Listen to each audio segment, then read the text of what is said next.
this morning I totally did just in case anyone doesn't know, but like tour buses, there's sort of like a lounge in the front, you know, with a little kitchenette, and then you go into the middle area, it's the bunk area, and then there's like bunk beds basically that we sleep on because we're never gonna grow up. And you know, there's these huge blackout blinds that you can kind of pull across, so you know, it's pitch black.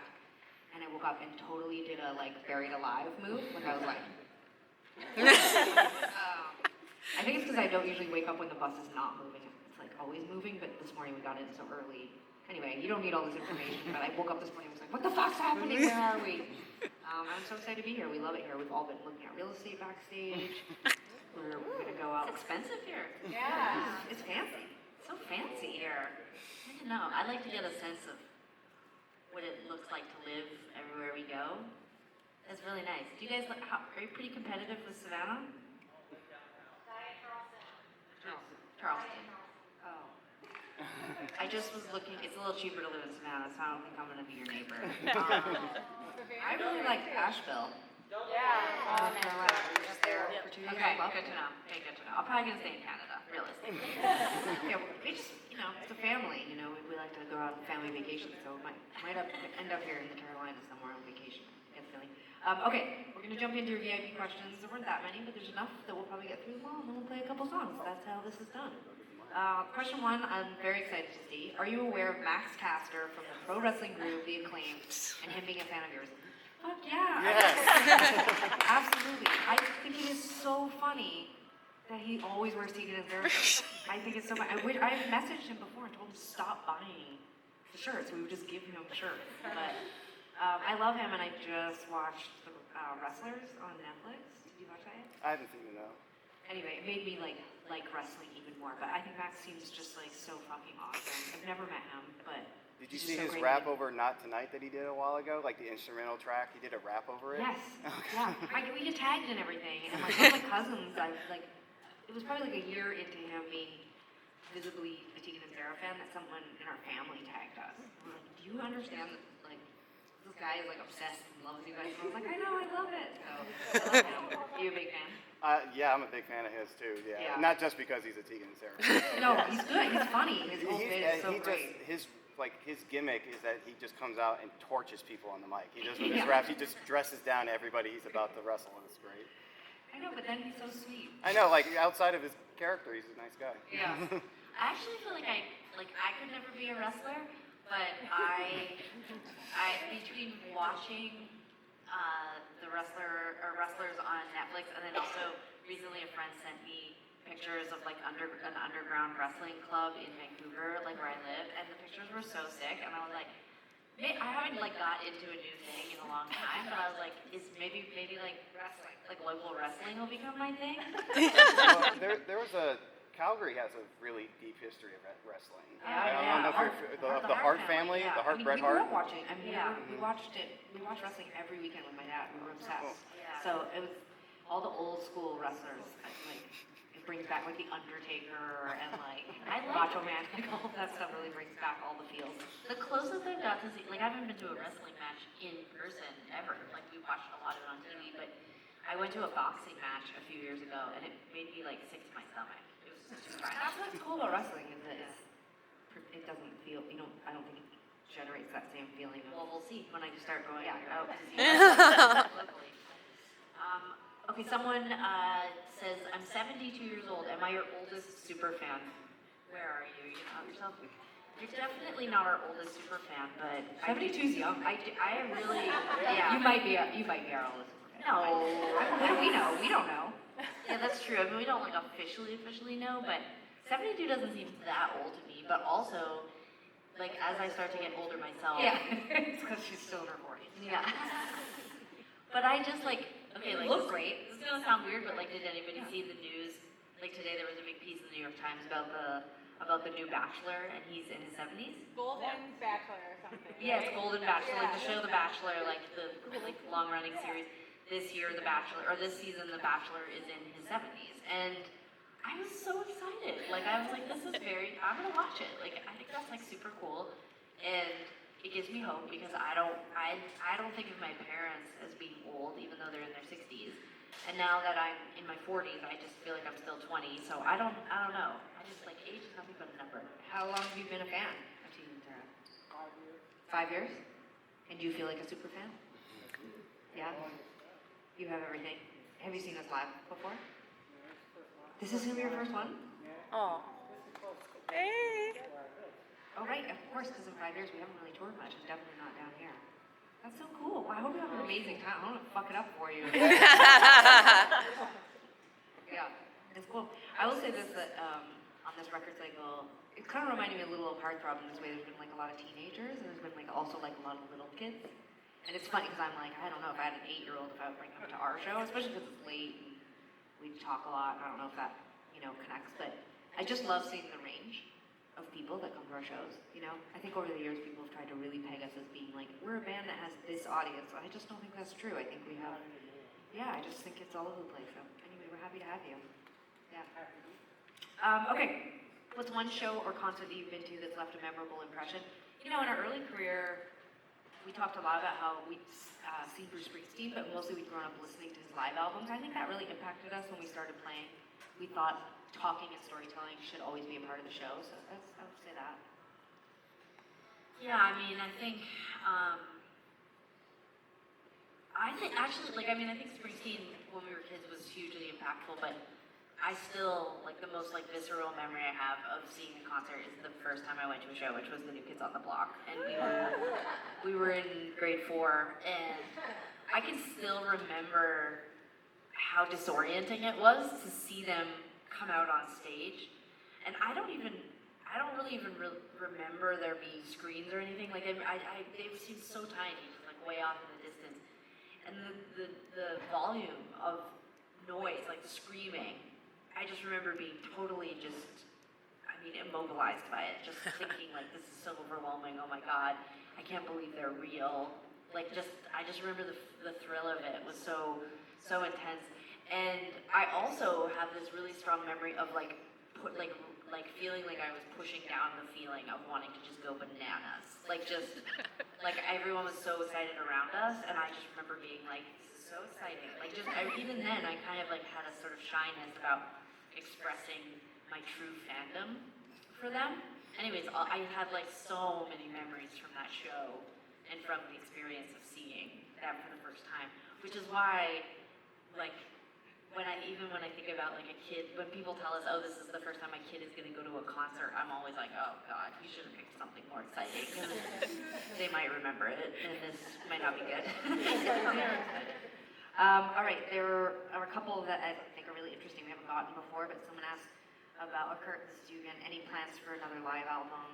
We record a lot of the shows. I've been thinking a lot about we recorded all of the Con X tour, and I've been thinking a lot about the anniversary tour of the Con and the acoustic versions we did and sifting through that. I mean, it's all, if we had more time, if we weren't constantly dreaming up other things to do, we'd probably start to look through that stuff.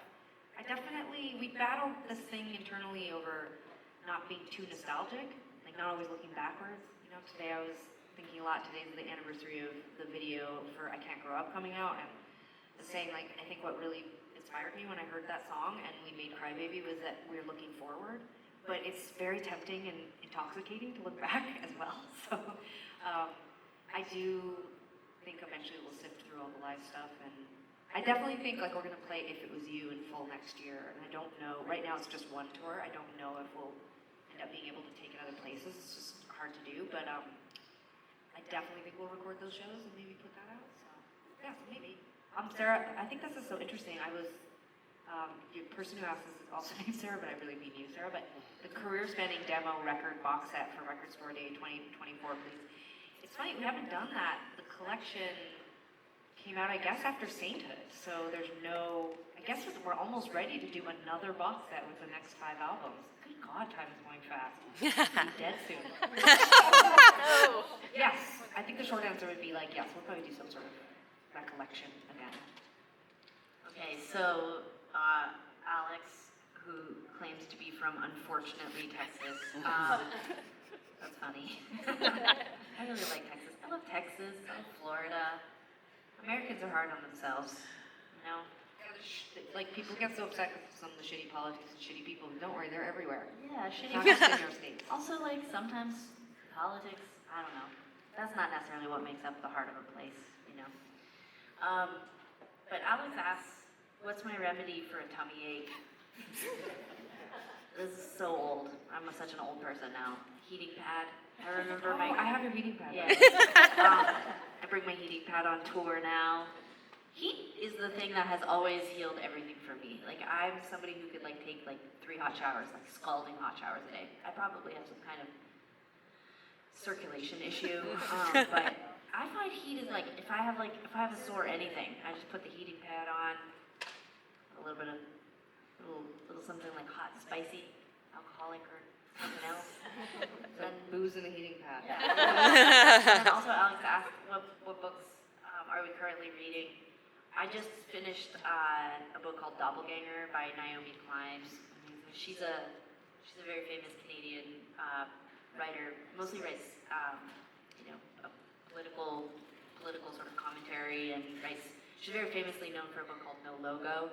But her newest book is absolutely fascinating, and I think it's particularly interesting to both of us because it's about doppelgangers and sort of this sort of political state that we're in right now of opposites. Everybody's politics are so extreme, but it's like a lot of the research and the like the story kind of centers around doppelgangers, but also like twins, like this idea that everybody sort of has a sort of like another person or a shadow person, and it's hard not to find it all amusing when you're actually a twin. You know? Like the thought that everybody's sort of wandering around with this fear or this kind of like uncanny feeling that there's someone else out there just like them, but like some sort of distorted version of that, and I'm like, yeah, no shit. Okay, there's a question from Dennis about, will high school have a second season? High school being the TV show that was made from our memoir. We don't know. It's written. Right before the writer's strike happened, we did see scripts for the whole second season. And the cast, their contracts were extended through the end of the year, but that doesn't really mean anything. Like, that's not a green light. So we're sort of just waiting. Obviously, it's a really good sign that the writers are probably going to, vote to approve the contract negotiations that just happened, and hopefully SAG clears up their stuff, and we'll find out soon. I'd be really sad if we don't get another season, but also it feels extremely absurd to not just feel grateful that we got the first season, and people will continue to explore it and find it, I think so. But yeah, we're crossing our fingers and hoping that it happens. But and then someone asked about if we ever thought about acting, which we got this question yesterday too, so I don't know if it's the same person, but and I said it yesterday, no.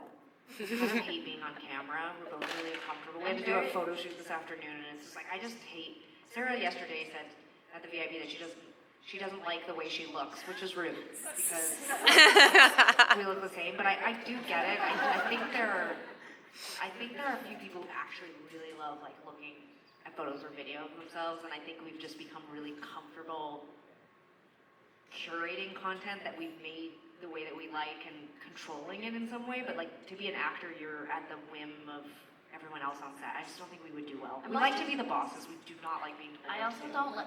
I cannot memorize anything. One of the biggest sort of amazements for me on set was just how people can memorize so much. Like, I don't know. They could do these long scenes and they just remember everything. And I don't think it's definitely not something that's happened to me later in life. I think I always struggled with that. And I don't think I exercised that muscle enough when I was a kid or something. I'm just really bad at memorizing things. So, the last question was about what's the weirdest thing I've had to do as a parent. I'm still finding it all very weird to be a parent. So, sometimes it feels all really natural, and then sometimes I feel like I've kidnapped him and I have to give him back to someone. It's really weird. It's specifically weird sometimes late at night or in the morning. I don't know why. When I'm sort of rested or I'm not thinking about him, and then I have to go get him or something. I'll go into his nursery and I'm just I open the door and he's just a whole person who's just he doesn't say a ton of words, but lately he says birds a lot when we wake him up because we put this little bird noise on for him, and it's just weird to see a human just going like, birds, birds, birds, birds, birds. And you're like, okay, like I have to pick you up, like you're mine. It's weird. It's just so weird. It's doing great though. God, it's really fun in the States. You guys have so many fun kid things. Like every day he goes to a new place in every city, and more than once on this tour, he's gone to a place where you can just do. You're like in a grocery store, but it's all plastic. Like it's all like fruits and vegetables and food, and you can just push this little cart. He does this. We do not do this. He pushes a grocery cart around and just grocery shops. Like today he got to wear like an apron as if he worked at the grocery store, and then he just pushed the grocery cart around and just like puts food in it. He's obsessed with food, like obsessed. And so he just is like, it's sort of heartbreaking when he chooses. Like when you look at his cart, it's just filled with bananas. Like he loves bananas. He calls them nanas. He's like, all he asks is more nap, which means more snack. And I'm like, it's fake food, bro. It's like the first lie we're telling him. We're like, it's like supermarket, what's like the supermarket, where they're like, you have 1 minute. Anything you get in the cart. Supermarket suite. Yeah, supermarket suite? Yeah, that's what we're doing to Sid, and then at the end we're like, you keep none of it and no knacks. So life's brutal. He's got to figure that out. Yeah. Life lesson. It's a life lesson. Do you know what you want to play? What are you doing there? Provide it? Oh yeah.